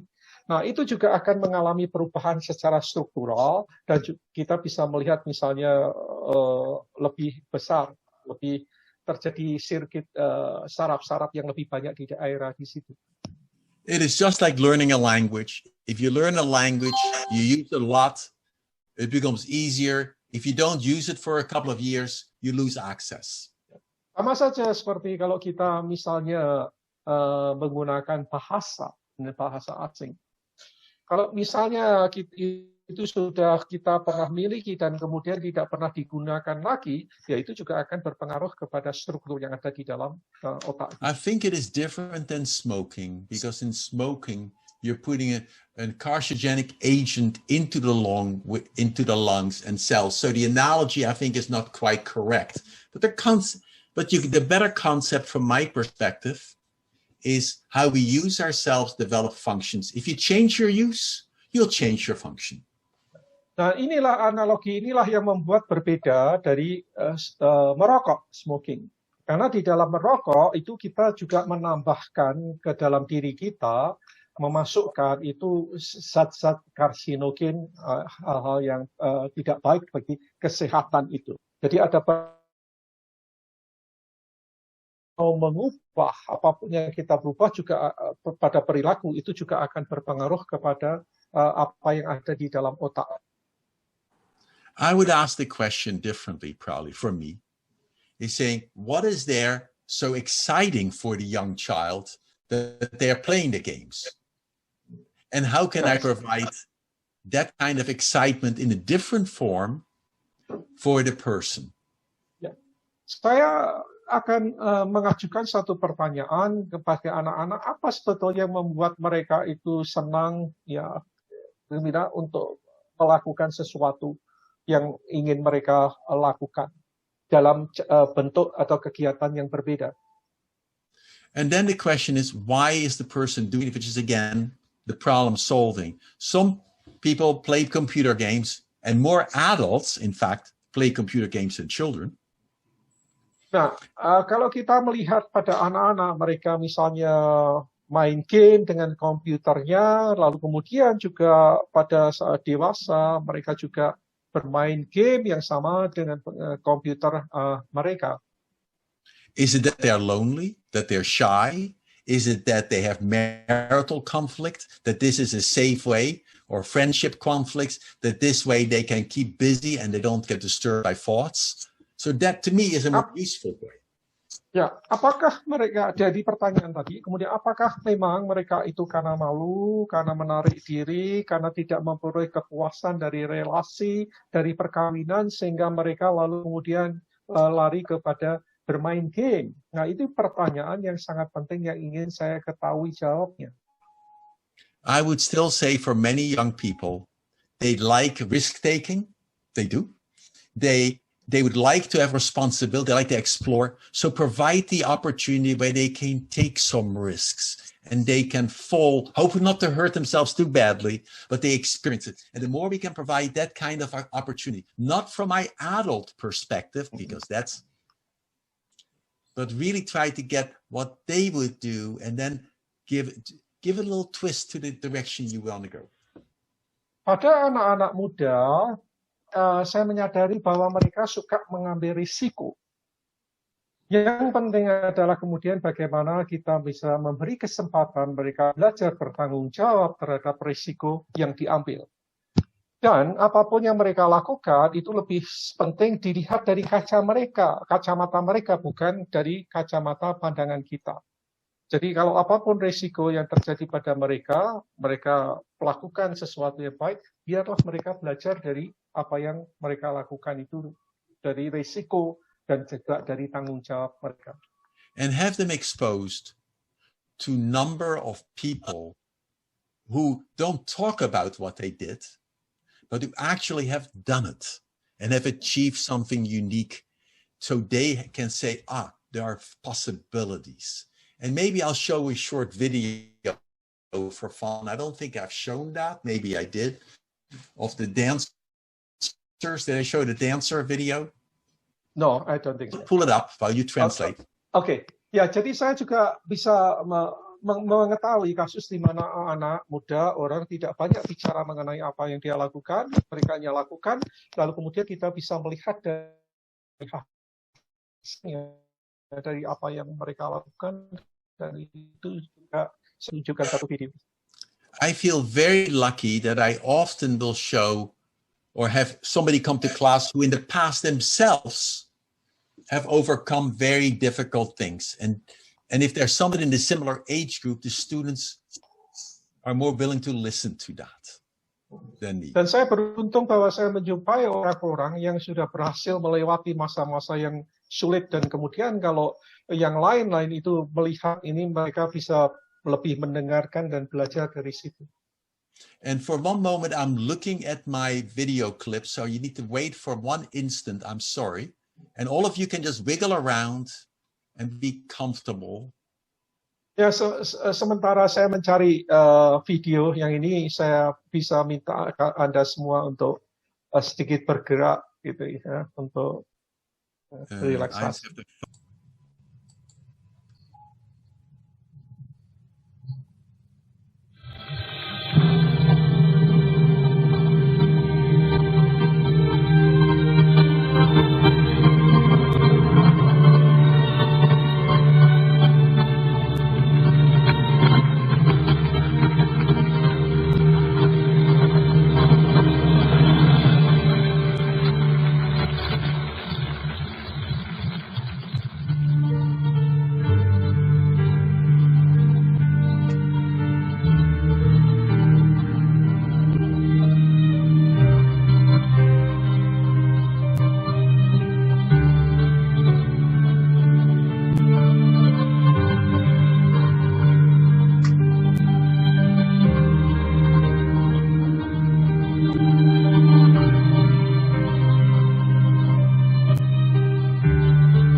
So it's even hard to remember that she only has one arm. Yeah. And here was a ballerina who lost her arm and then got very depressed. And she could stay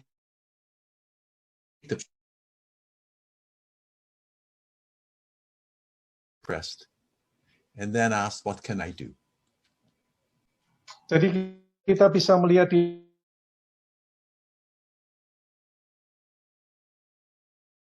sini ballerina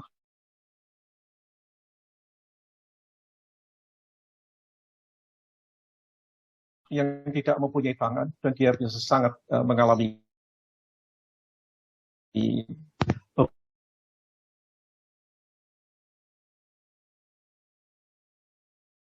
beban mental, depresi. Dan pertanyaannya adalah apa yang bisa aku lakukan di dalam.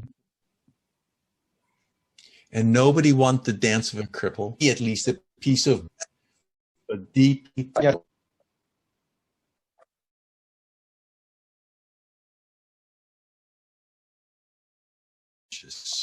with opportunities versus all the destructive images which video presents and media presents. And we have a choice to show it to our children out and videos versus the rest, because what we see is what we become. Yeah. Potentially could become. Yeah.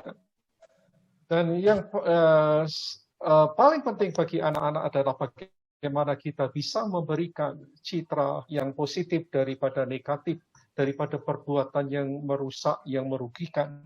Dan kalau semakin kita memberikan citra yang positif kepada mereka, anak-anak kita, maka mereka juga akan berbuat yang berbeda, karena yang berguna, karena kita tahu bahwa apa yang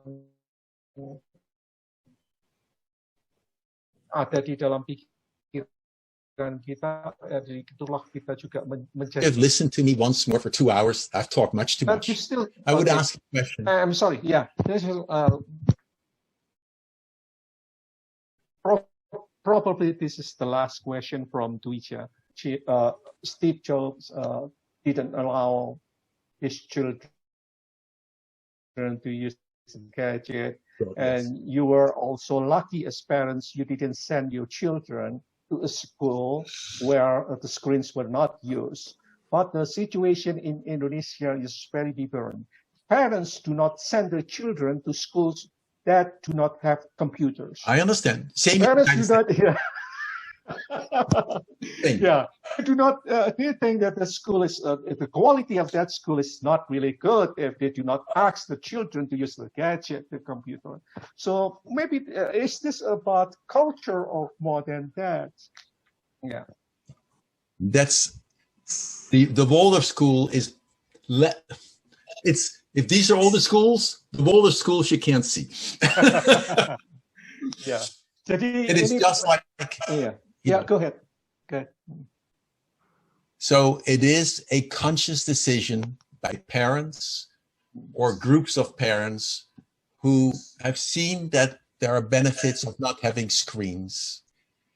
And there's a very old book called Evolution's End,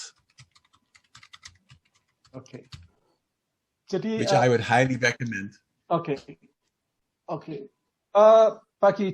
Jadi dari pertanyaan Pak Dwi tadi sudah saya sampaikan, dan jawabannya adalah memang yang sekolah yang dikirim itu adalah sekolah yang sangat kecil, yang sangat berbeda dari yang lain-lain.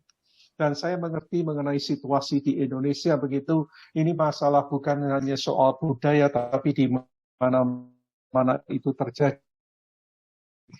Sehingga yang sangat dibutuhkan adalah yang tadi sudah saya katakan, ini hal yang susah, tapi bersama sama orang tua dan kebijakan bisa sedikit mengubah keadaan. Dan saya sarankan satu buku mengenai ini yang judulnya adalah Evolution's End, itu buku yang lama tetapi masih bermanfaat.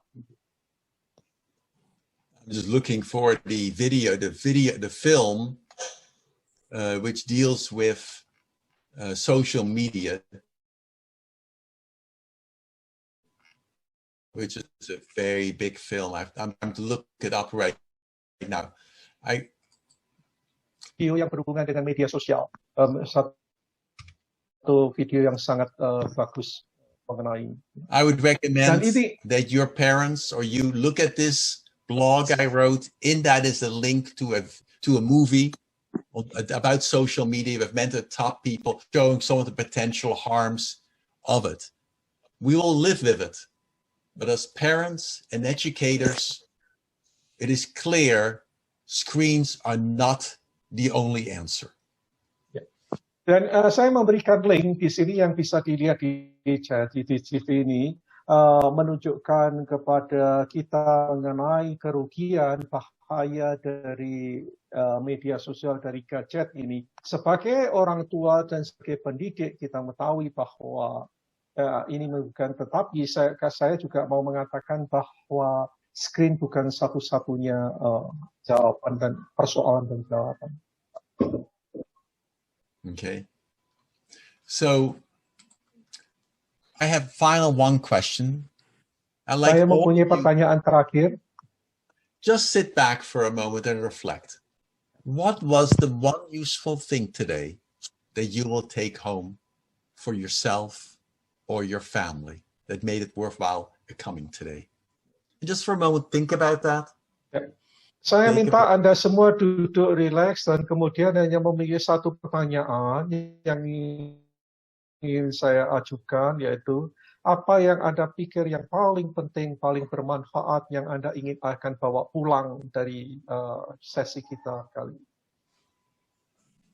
And then when you have something, just type it into the chat box. Don't hit return yet.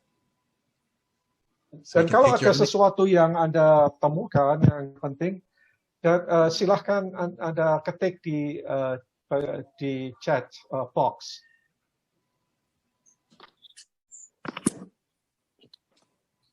And when you have written something, nod your head. Dan kalau Anda sudah menuliskan sesuatu di chat box, lalu kemudian anggukkan kepala.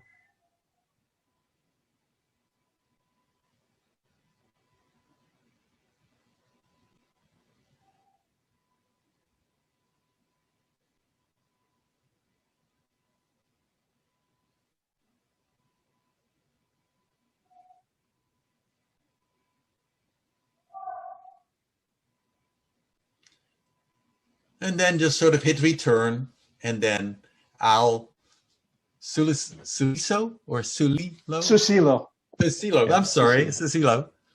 Yeah. It's a Dutch name. It's such a pleasure having you as a translator. I feel so lucky. Thank you.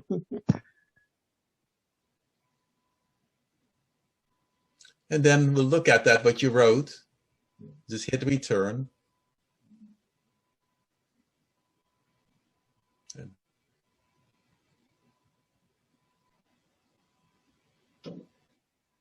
Yes, I think it is parenting quality and make life worthwhile. Yeah. And it's not just parenting, by the way.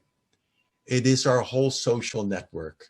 Yeah. It's family, it's friends, aunts, uncles, grandparents. Yeah. It's the community that creates a child. Yeah. Jadi parenting bukan terbatas semua pada parenting, tetapi juga komunitas sosial pada umumnya, termasuk juga keluarga besar kita, itu semua berperanan. And I would say, take many walks in nature.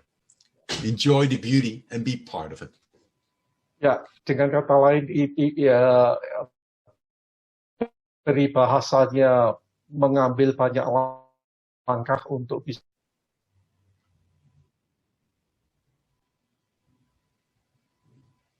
Ada lagi yang mau dituliskan teman-teman sebelum Dr. Pepper mengundurkan diri? Iya, bahasa Indonesia juga boleh, nanti saya bilang.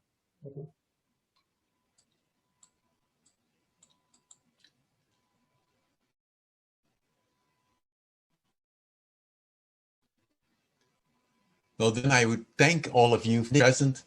I look forward to seeing you sometime in person. Ya. Thank you so much for inviting me. I felt very honored. Terima kasih banyak untuk teman-teman bahwa setelah ini dalam cara dengan ini, dan saya berharap suatu saat kita bisa bertemu secara pribadi. And I'll put my email into the chat box. Tuliskan email saya di chat box. And I look forward to hearing from you in the future sometime. You know, how you use some of these concepts, or how this was useful or not useful. That's equally useful. Dan saya ingin mendengarkan dari Anda apa yang berguna, bermanfaat, apa yang tidak bermanfaat, atau yang sama-sama itu di waktu kemudian. Dan saya berikan alamat email saya di chat. And finally, in the time where still some people may still get sick of COVID, I will give the following 3 recommendations. Dan sementara masih banyak orang yang ini pada masa COVID, pandemi ini, maka saya ingin memberikan 3 hal rekomendasi. 1, be sure you take some vitamin D as David. That helps the immune system. Pertama, jangan lupa untuk minum vitamin D, ya, untuk membantu sistem imunitas kita. 2, in terms of diet, eat lots of greens and veggies and much less simple carbohydrates. Dan untuk diet makanan, saya sarankan untuk banyak makan sayuran yang hijau-hijau, ya, dan kurangi karbohidrat. Get some sunshine, walk around nature, and look at the world from a positive perspective. As Einstein said, the universe is a friendly place. Good night. Ya. Dan yang ketiga adalah menikmati alam, mendapatkan matahari, menikmati alam, jalan-jalan, seperti halnya yang dikatakan oleh Einstein bahwa dunia ini adalah ciptaan yang indah. And I would add another thing, just pray. Yes. I would. Yeah, imagine. That's people have all different forms. Yeah. It is feeling connected to the Yes, universe. that's right. It's a lovely way Okay. to do it. Yeah, on behalf of the committee, I also would like to thank you. Okay.